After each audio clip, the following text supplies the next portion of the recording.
It's that time again, everybody. It's a Winds of Winter update from George R.R. Martin.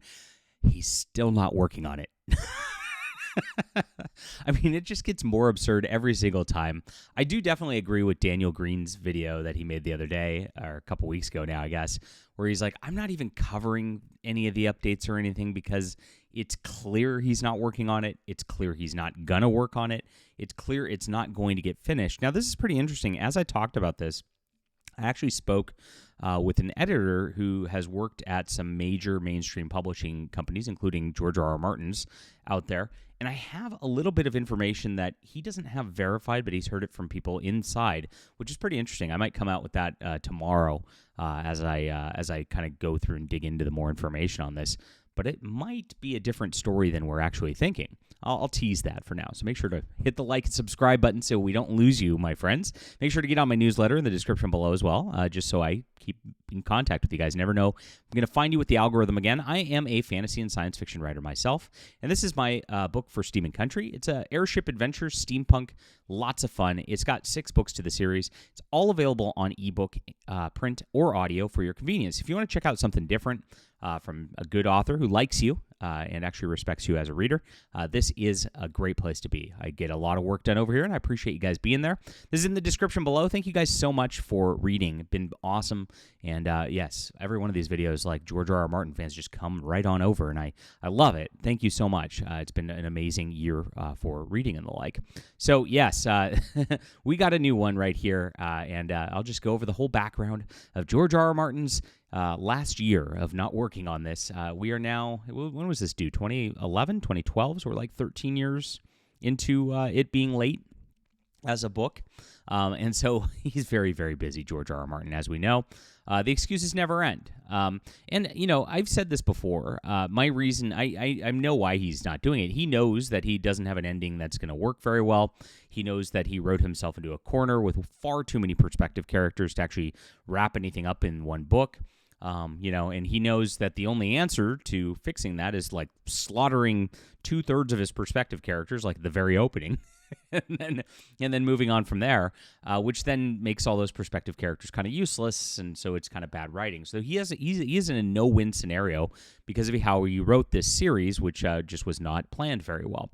And because he knows that he doesn't have an ending involved, he's paralyzed, and he knows that nothing he can come up with at this point is going to be satisfactory for the wait. He also knows that he's 76 years old at this juncture, and let's be honest, these guys at this age, they lose their fastball.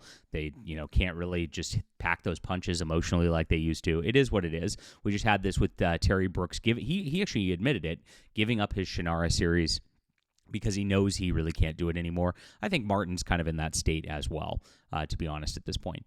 And so what's he doing instead? Well, at the beginning of last year, he blamed toxic fans. Yes, this is always my favorite. They always blame toxic fans. Toxicity is growing. It used to be fun talking about our favorite books and films. I still think it's fun talking about my favorite books and films. I'm actually going through some interesting stuff with Babylon 5 right now, which I love. Are you guys Babylon 5 fans? Leave a comment in the description below. I'm tempted sometimes to turn this into just a Babylon 5 channel where I just talk about Babylon 5 and nothing else, even though there's no news on that. Be super niche, but I get tempted, yes. Having spirited debates with fans who saw things different, but it's no longer enough to say I did not like this book or this film, and here's why. That's actually literally what I do on YouTube here, for the most part. So I usually say I did not like this book or this film, and who's why. And here's why. Sometimes I do ones I like, but the ones what's weird about the internet is the ones that you do like get far less clicks than the ones that you don't like for whatever reason. I don't know why. That is a thing about human nature, I guess. But I try to do some positive reviews of things like A Working Man when they come out from Hollywood. It's few and far between because Hollywood is so woke that I just don't want to deal with it. But but I try sometimes. People would rather talk about the stuff they hate than the stuff they love. I guess that's what he's talking about. He's right there. And delight in dancing on the graves on anyone whose film has flopped. I wouldn't say anyone, but I do delight on watching Disney flop because they're evil. And so and when Angel Studios does something good, I delight in their win. So that because they're good people. That's kind of how it works. So, and I think that's fair because that's we want Disney to fail. On the first half of my year was pretty miserable. He then said in September. There's a second post. He said, Nor did I find much solace in my work. And this is coming, as the election's drawing closer, and he's worried about fascism and Donald Trump. Yes, that was making it so he couldn't work. And then, in December, he said, "How can I be 13 years late? I don't know. It happens a day at a time." He's not working on it, clearly. Earlier this year, what is he working on this year? I showed earlier this year. This didn't make much of the rounds. I was like one of the few people who talked about it at all. He co-authored like a physics paper for the American Journal of Physics. Like, yeah, that's super important work. That's definitely worth, making sure he doesn't finish his book. He also opened a bar called Milk of the Poppy in Santa Fe, New Mexico, which has been open since late March. If you're in Santa Fe, have you been there? I don't know.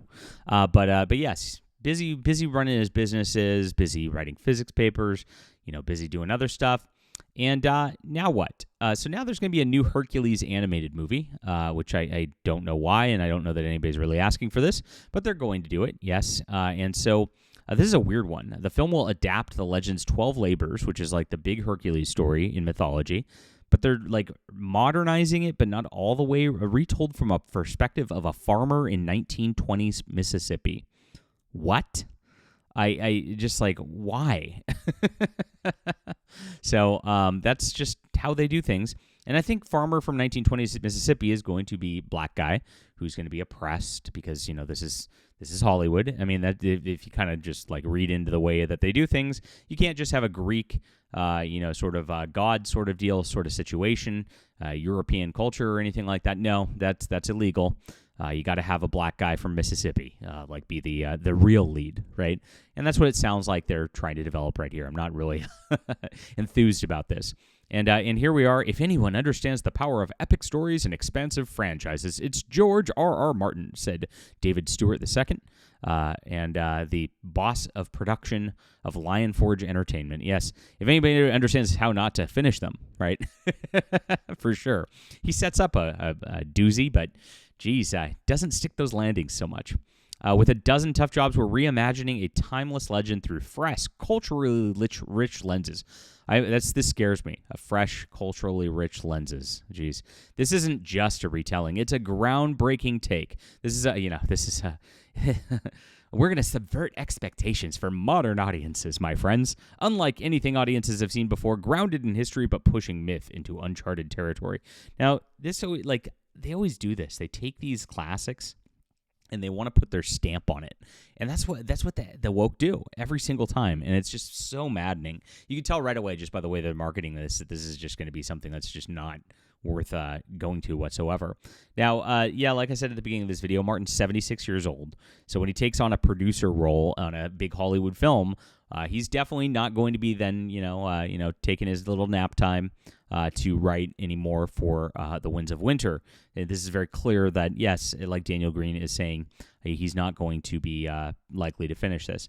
But, AI is getting way better. If I were George R.R. Martin at this juncture, I would just go to ChatGPT, be like, hey, here's my background. I'm George R.R. Martin. Can you help me finish this?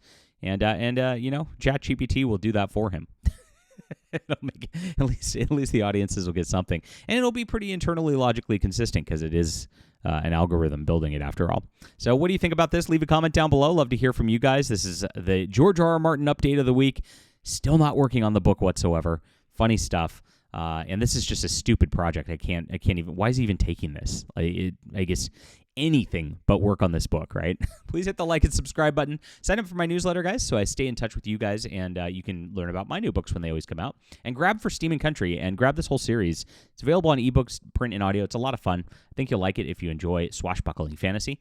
It's in the description below. Thank you so much. We'll be back soon.